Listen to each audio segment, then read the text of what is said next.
Hey guys, it's Swigs. This was originally going to be a video that broke down whether or not Wildfire or Warp Battery was the better pick when building around a Purgatus Staff Ascendant Blaze build. And in some ways, it still kind of is. But boy, did I find something that made that decision for me real quick, and as the title of the video likely suggests, it centers around specifically the piece de la résistance of the build, Ascending Blaze. So let's first cover the basics of how Ascending Blaze works in general. For the price of your current warp charges, you get the regular perks of Psychonetic's Wrath plus the ability to light everyone's soul on fire, all while drawing fresh warp charges aplenty from the spooky charred corpses. Well, 10% of the corpses at least. But some specifics here should be mentioned. First, we've got the fact that all this is happening within the range of the Psychonetic's Wrath ability. This force push of ours extends a whole whopping 30-ish feet from your character in the shape of a cone. Now, while the push sure does diddly when they are near the edge of that range, it will send a pretty mighty stagger to anything real close up. Because of this, it absorbs multiple ways of being our get-out-of-jail-free card, both pulling us from perils as well as saving us from a Rager battle hug. Sometimes even both of those at the same time. But Ascending Blaze now gives it another hat to wear as an actual offensive weapon, allowing it to set everything in that cone's path ablaze with soul-rending fire. And of course, this is specifically Soulblaze trademark Fire, which is applied in an amount of Soulblaze stacks that scales with the amount of warp charges that were sacrificed by casting Wrath. That conversion rate is fortunately pretty damn straightforward. For every warp charge put in, you get a Soulblaze stack out. Now before we get any further, it's time to just take a little bit of a side quest and kind of do a slight glance at the Soulblaze mechanic. It won't be a super deep dive, but we've got to gloss over the basics of this mechanic first. Soulblaze is our Psyker's unique version of fire, which functions pretty damn similarly to regular fire as well as bleed. That is to say that it's a damage over time effect. Really, the main difference between these different categories is that they do not affect one another directly, providing damage dependent on their own stacks without consideration to any others. This, and they also have their own respective armor scaling damage values as well. Now, while you won't likely be surprised to find that you can boost Soulblaze damage through feats like Warp Unleashed, or from the damage buff of warp charges themselves, you can also buff this damage by yielding a weapon with specific damage multipliers, or through blessings like Headtaker that temporarily raise your power. As for how these interactions function, the only stipulation is that they're in your hand as damage is applied. So for these, you can apply stacks any which way and then swap to a weapon for its respective buffs. Also, Headtaker is of special note too, since Soulblaze ticks proc Headtaker's on-hit ability. This means that not only does Headtaker boost Soulblaze, but Soulblaze also boosts Headtaker. A pretty cool little party trick, and allows Headtaker to be guaranteed full stacks as long as some dumb heretic in the background is set on fire. The actual damage values of Soulblaze are a double-edged sword, however, with its damage scaling semi-exponentially, and starting at incredibly low damage values. So while it does have the capacity to completely liquefy heretics at high speeds with high stacks, at low stacks it's kind of a gentle caress against their diseased flesh. And even with various modifiers working in tandem to try to hoist the low stack damage up to lethal levels, those original values just don't budge enough, since they didn't bring enough to the table to start with. Even a theoretical 500% increase to 2 damage is a whole whopping 12 damage at the end of the day. This is generally why Ascending Blaze is primarily picked first for the warp charge passive it brings, since defensively it's usually kind of a drop in the bucket compared to other damage sources, and doesn't usually contribute much to your character's overall damage outflow. How does all that juicy data tie into Wildfire, Warp Battery, and Ascending Blaze? Well, in the debate between Wildfire and Warp Battery, it's usually used to advise against using Wildfire. Sure, it advertises a juicy reduce, reuse, recycle package, and will save Soulblaze stacks from simply being lost into the ether after the host dies, but those 4 transferred stacks aren't really going to kill anything on its own, at least at higher difficulties, that is. This both limits its impact to the next target, as well as limiting your stack's general spread, since Wildfire alone isn't usually capable of chaining kills through repeat Soulblaze transfers. But all this can get really complicated, and there's a reason it's an ongoing debate. Outside of a vacuum, there are other benefits that are in favor of Wildfire. One is preventing some level of overkill with Soulblaze stacks and recycling otherwise completely lost damage. 2, it does soften your targets that you're not actively aiming at, allowing you to exert a greater field of damage and battlefield control that you otherwise wouldn't be able to. 3, the extra chip damage won't fully kill, but may assist and even steals kills on previously wounded targets, helping trigger Essence Harvest more often and increasing your Sphere of Influence again on the map. And 4, even if the first 4 stacks aren't going to kill them, after they expire, they may still get another 4 stacks from another Wildfire trigger.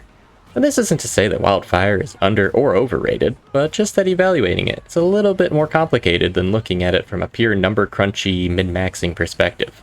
Even after this video, if you still have a particular playstyle that really leverages Wildfire in action, I wouldn't fault you for bringing it. And honestly, I plan to do a Wildfire video in the future too. But if we're presupposing Ascendant Blaze and trying to choose between Wildfire and Warp Battery, we do have an extra consideration to take into account which ties everything we've talked about together and may just help make that decision a little easier for everyone involved. So let's get back to our Ascendant Blaze. So when we cast our Wrath with Ascendant Blaze, we are lighting the whole of Wrath's range on Soul Rending Fire. This isn't a surprise by any means if you've seen it in action at all, and it's exactly what it says on the tin. But there is something to kind of notice here that's a little crazy. Wrath has no target limit whatsoever. 2, as mentioned, the stacks applied to enemies is equal to the number of warp charges expended. And 3, these stacks do not decay based on the proximity to the caster or the amount already hit. They are applied equally to every target. So if you hit one enemy with 4 charges at the edge of your cone, or 40,000 with 4 charges, every target, regardless of quantity or position, receives the exact same share of Soulblaze stacks. Really gotta appreciate Hellish Energy and its equal opportunity mindset, huh? And with that in mind, if we time our cast of Ascendant Blaze Wrath once we are at the 4 full vanilla stacks, we can bestow 4 Soulblaze stacks to every single enemy in that cone. And at 4 whole stacks, casting our ability at an incoming horde means that we don't really kill anything. Well, okay, that's not entirely true or fair necessarily. Without any modifiers, it does meet the bare minimum breakpoints against newly infected, but that's pretty much it. And since the stack damage isn't very high at 4, dumping everything we can to buff this damage, it isn't gonna really take us to the promised land of more breakpoints anytime soon. And we may be able to snag a Poxwalker, but I wouldn't expect much more from that. This is where Warp Battery and friends come to save the day. Since the Soulblaze damage ticks are scaled more or less exponentially, even just a couple more stacks nearly doubles the damage we do per tick of Soulblaze. So it's 6 full warp charges to spend, but is within our range for us now. Well, actually quite a lot. Without any assistance from additional damage sources, in a single cast you can extinguish the souls of newly infected, Poxwalkers, general melee chaff, including the flackier of the two too, and both shooter variants.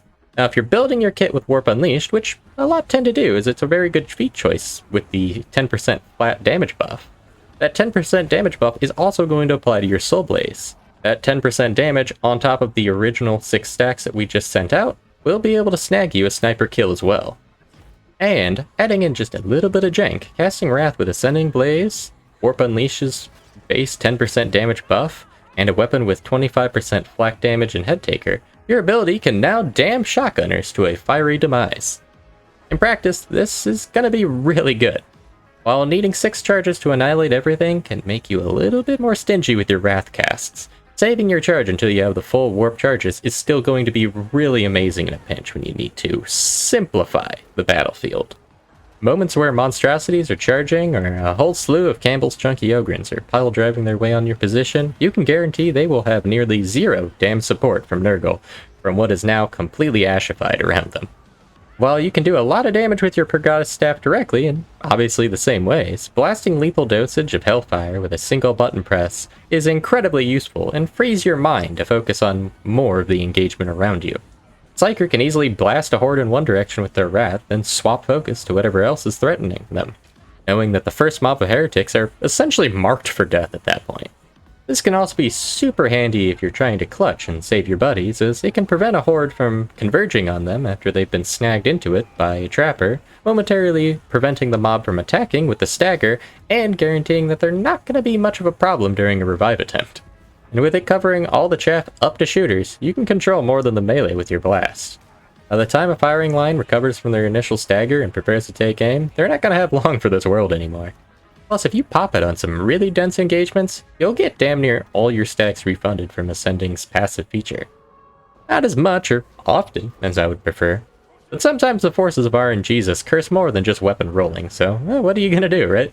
Well, that's the true power of Ascending Blaze. While most people auto-select it while running Purgatus, I feel a lot of people have underestimated all that it can bring to the table when built accordingly, and if you're ready for it, this thing can do quite a lot of damage. I'd really like to tinker with Soulblaze itself more and do a proper deep dive on all the available interactions, damage values, etc., but I think that'll be best left for a future video. I'm also a bit hesitant to dive in right now since we're going to be getting a whole new slew of things that could make or break a Soulblaze video, and it may be best to wait on patch 13 before committing a chapter of my brain's limited wrinkles to the atomic workings of Soulfire. Well, that's all for this video. If you liked the video, drop a like, comment if I missed anything, have a great day. Also, another thank you is in order to a kind, anonymous stranger that gifted $7 on the last video. I'm glad you liked the video, and I hope you are as excited for the next patch as I am. Anyway, until next time, see ya!